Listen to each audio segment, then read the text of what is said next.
So, situation 3 tayo. Refer to figure Sum 1006. Given W1 200 kN per meter, W2 300 kN per meter, L1 2 meters, L2 3 meters, L3 2 meters. Tapos, how much is the total length so that the resulting stress Q is uniform? Which of the following gives the location of maximum shear stress from the left end? Which of the following gives the location of the point of inflection? So, sabi figure natin. Ayan, no? So, unfortunately na naman, baliktad na naman to. So, ginawin ko na lang dito sa side, ano? Ayan. So, yung mga given natin, di ba, ang given natin dyan is L1 is 2 meters. So, 2, L2 is 3 meters, L3 is 2 meters, tapos, ano pa bang given? W1 is 200 kN per meter yata na? Tama ba? 300, so paki-check. Ayan, 300 kN. So, check lang natin ulit, no?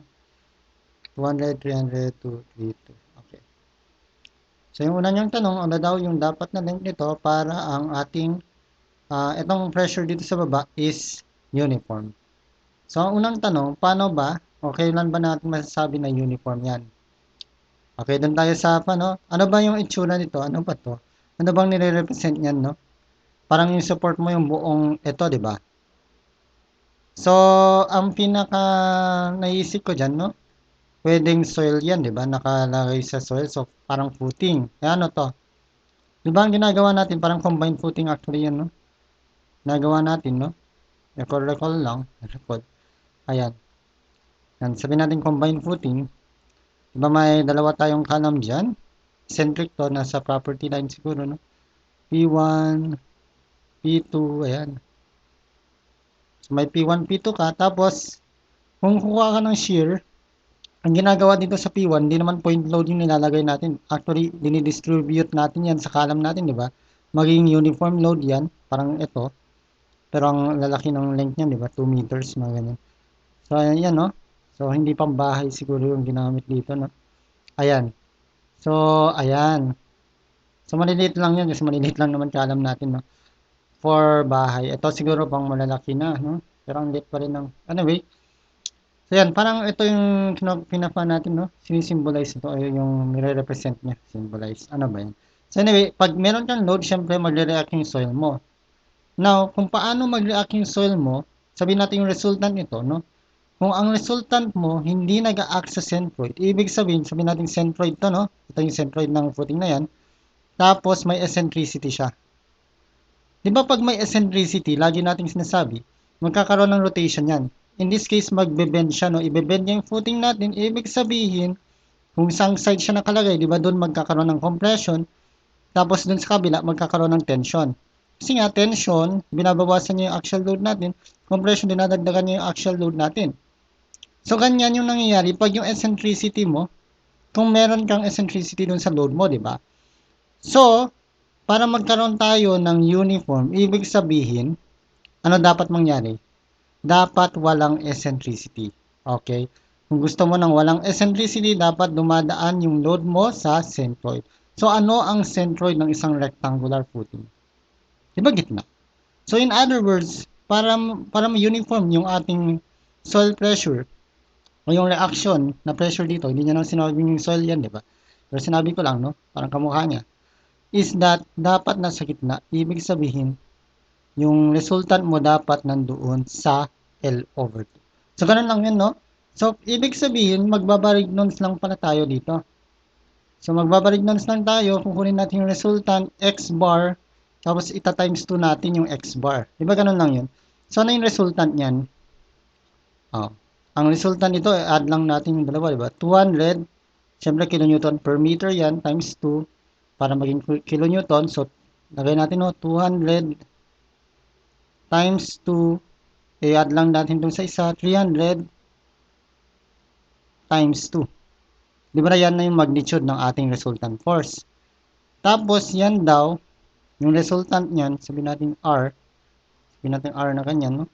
Yung resultant mo, ewan ko kung nasan yan, ito yung resultant times X bar, tama ba? Yan, ito yung X bar, no? Ito si resultant. Tama ba? Resultant x bar, di ba? So, barignons lang tayo. Ibig sabihin, dapat equal yan sa 200 times 2. So, kailangan pala natin ng reference axis. Gagawin kong reference ito, no? Gagawin kong reference dito sa side na to at gagawin natin y axis. Siya ang reference axis natin. So, dyan tayo tukuha ng mga distances, no? So, ano ba to? Yung una to, no? 200 times 2. Anong distance siya ng centroid niyang uniform na load na to? Dito. Di ba, since 2 to, divided by 2, 1. Tama ba? Times mo ng 1. Ayan. Plus 300 times 2. Tama ba? Yung kanya. Parang transform natin ng point load. Tapos ang distance nito. Centroid nito, di ba? 300 times 2. Yung centroid nito is 2 plus 3 plus kalahati ng 2. So, 6. Tama ba? So, 6. Ayan. So, anong x bar nito? So, diretso ko na sa calcu. 200 times 5 ang muna ko, no? 200 times 2 plus 300 times 2 times 6. 200 times 2 plus 300 times 2. So, 4. So, ang x bar ko pala is 4, no? Ayan. Kung 4 yan, doblehin lang natin para uniform yung ating solve pressure, di ba? So, 8. So, 8 yung kailangan natin length. So, yan na yung sagot natin for number 7. 8, no? Tapos, which the following gives the maximum shear? So, pwede ka lang naman mag-drawing ng shear diagram dyan, no? Simplify pa ba natin to?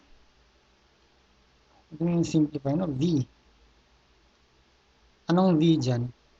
Diba, shear diagram. Maggawa na lang tayo ng shear diagram. Ayan. So, shear diagram natin, siyempre, yung area, yung net area, kasi negative tong area dito, no? So, ano bang net area nito? Net area niyan is, ano ba yan? Base niya 2, magnitude 200. Wala pa pala tayong Q, no? So, kailangan natin si Q. Paano kunin si Q? Di ba Q is the reaction lang ng ating resultant? So, ibig sabihin, gagawin ko lang dyan, yung resultant natin, i-distribute ko sa buong length nito na 8. Ibig sabihin, divide ko ng L. Make sense ba yan, no? Makes sense ba tayo?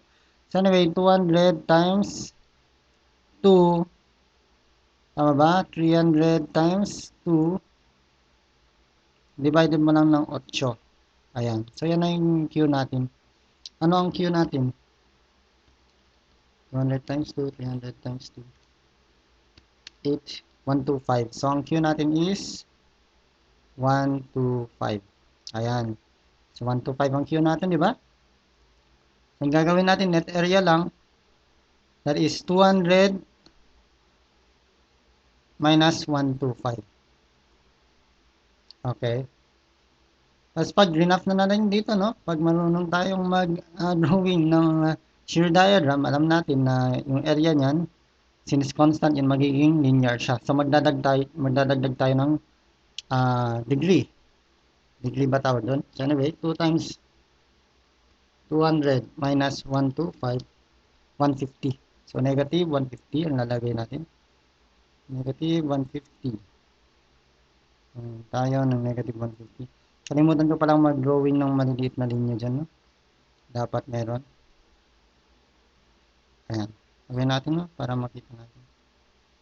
So, ayan. Ayan. Dito. Ayan. So, negative 150 yung una. Papataas to, di ba? So, ang area, sabihin natin, delete ko na yung nakalagay dyan. Area is, ano yan? Anong area naman yan? 3 times, di ba 125 yan? O, 125. So, yan na yun, no? Pataas yan, positive. 3 times 125 minus mo yung pinagsimulan niya, negative 150. So, 225. Yan. So, i-delete ko na uli. Napakita ko lang anong ginagawa ko, no? Baka may mali to. Ayan. So, 225. Siyempre, pababa ka na naman dito, no? Kasi mas mataas yung magnitude sa taas. So, check nyo, negative 125 pala, no? So, kaya pala parang kakaiba yung kaya negative 125. Siyempre, 125 times 1 na to, di ba? 125, yung area niya, 125 times 1. Kasi 1 lang to, di ba? 8 meters yung na-compute natin. 8 minus 2 minus 3 minus 2, 1 lang yan. So, in this case, dapat mag-0, which nag-0 naman, no? So, yan ang shear diagram. Ngayon, ang pinapahanap is location ng maximum shear. So, tingin lang sa diagram natin, saan ba dyan yung maximum? Diba ito, 2 to 5. Ayan. So, 2 to 5, nasa 2 plus 3. So, 5 meters. Ayan. Which the following gives the location of the point of inflection. So, point of inflection, dyan yung ating, dyan nagsi-zero yung ating moment. Tama ba? So, hanapin muna natin yung boundaries ng, or hindi na, no? Pwede lang naman hindi, or pwedeng, so, ang gagawin ko, i-drawing ko na rin yung moment diagram. Baka may mga mas sanay sa moment diagram. Pero mamaya, yung maggamit ko lang ng moment diagram, hanapin ko lang kung saan yung kanya, yung limits, saan siya tawag dito, nakalagay yung ating moment of, yung ating point of inflection. So, anyway, ano ba to? X. Diba magpapanan tayo dyan? Mag-relation proportion. So, yung maliit na triangle natin, ito, no? Ang triangle na yan is x 150. X to. Tapos, ito is, yung malaking triangle na to, dyan ako kukuha. 3 meters ba yan? Yes, no? So, 150 plus, ano yung nasa taas? 2 to 5. Yan. 2 to 5, ang x ko dyan is, ano ba yan?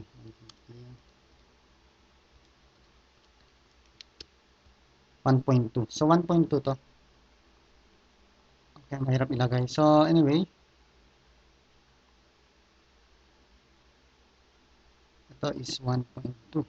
Diba ito is 2. Lagay ko na rin, no? Ito naman, since 1.2 to, 3, 1.8 to, no? Ayan. Tapos ito, ratio proportionally yan, no? X is equal to, ano ba yan? Ano ba to? 2? Tama ba? Ay, dapat pala 0.2. Okay lang naman kahit maglipat-lipat. Anyway, x 225. 225 plus 125, tama ba? So, anong x bar ko dito? So, 2 ang x natin dyan pala. 225 plus 125. 125 yun, 1.286. So, 1.286. Ayan. Buburahin na natin to. Sinakuha na natin. So, mamaya 2 minus 1.286. So, mamaya na lang. Gawa tayo ng linya. Ayan. So, gagawa tayo ng moment diagram.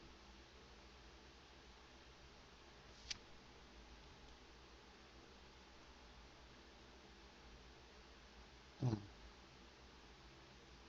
So, gawa din tayo ng linya pala, no? So, moment diagram. Ayan. So, ayun, kulang ang ating, hindi natin nagawa ng linya dyan sa gitna ng ating intersection. Ano ba yan? Awan ko, no? So, ano ba yan?